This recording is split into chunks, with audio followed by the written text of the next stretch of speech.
2002 წელს დაღუპული გიორგი გაბუნიას მამა ლევან გაბუნია საკუთარი შვილისა და ბექა პაპუაშვილის მკვლელობაში ზურაბ ვაზაგაშვილს ადანაშაულებს. ამის შესახებ მან გუშინ გადაცემა არჩევანში ისაუბრა. ლევან გაბუნიას თქმით, მაშინ იური ვაზაგაშვილმა შვილის გათავისუფლების სანაცვლოდ ვაკე საბურთალოს პროკურატურას $70,000 გადაუხადა. 2002 წელს ზურაბ ვაზაგაშვილმა თავის მეგობრებთან ერთად მოკლა ბექა პაპუაშვილი, რომლის მოწმე იყო ჩემი შვილი გიორგი გაბუნია. ჩემი შვილი როგორც მოწმე მოიშორა ვაზაგაშვილმა, რომ მას პასუხი არ ეგო. რატომ მოხდა მათი გათავისუფლება, თუ გაქვთ თქვენ ინფორმაცია ამის შესახებ? სულ ყველა საუბრობდა იმას, რომ მაშინ იური ვაზაგაშვილმა გადაიხადა $70,000. ვის გადაუხადა? ვის გადაუხადა და ვაკე საბურთალოს პროკურატურას.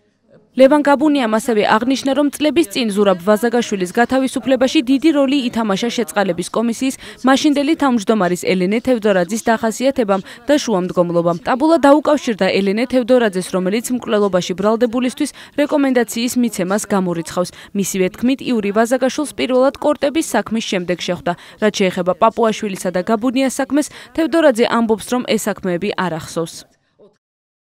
თუ ის იყო გასამართლებული, ავიღოთ, ხო?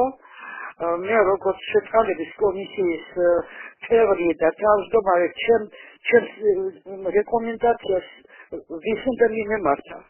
მე ჩემ თავს ეს სისულელია ერთი და მეორე უნდა გითხრათ, რომ 18 წლის განმავლობაში არ არის არახსოვს კომისიის წევრებისგანაც კი, რომ მე მკვლევს ხმა მიმეცა შეწყალებაზე, ეს გამოვრიცხოთ. დღეს საინფორმაციო ანალიტიკურმა პორტალმა კვირამ ვაკე საბურთალოს ყოფილ პროკურორთან ინტერვიუ გამოაქვეყნა. თამაზ გეთია ადასტურებს, რომ 2002 წელს ნამდვილად მუშაობდა ვაკე საბურთალოს პროკურორის თანამდებობაზე, თუმცა უარყოფს ლევან გაბუნიას განცხადებას $70,000 გადახდის შესახებ.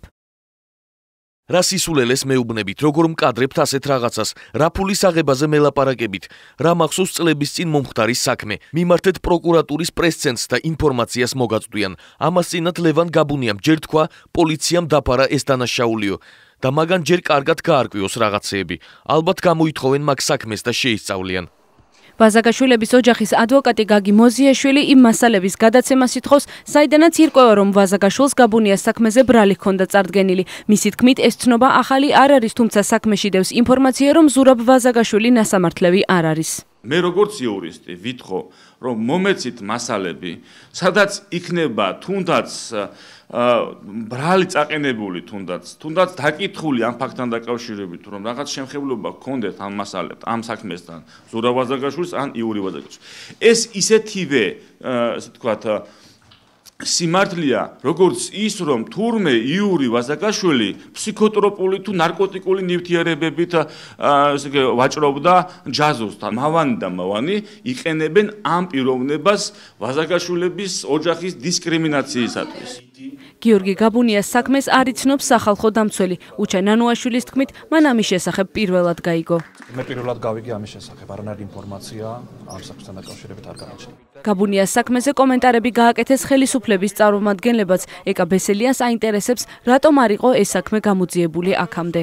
რა ხდებოდა მთელი აი ამ 2002 წლიდან 2015 წლამდე, რატომ არ იყო ეს საქმე გამოძიებული ნაციონალური მოძრაობის მმართველობის პერიოდში, რატომ არ დაისვა ეს საკითხი, რატომ არ იყო ეს საჯარო განცხადებები და რა ხდება ამ საქმეზე. ჩვენთან პირადად ესეთი განცხადება არ შემოსულა. მთავარმა პროკურატურამ ეგრეთ წოდებული კორტების სპეცოპერაციის საქმე გახსნილად გამოაცხადა და ზურაბ ვაზაგაშვილისა და ალექსანდრე ხუბულოვის განზრახ მკვლელობისა და დოკუმენტების ფალსიფიკაციის ბრალდებით 11 ადამიანი დააკავა.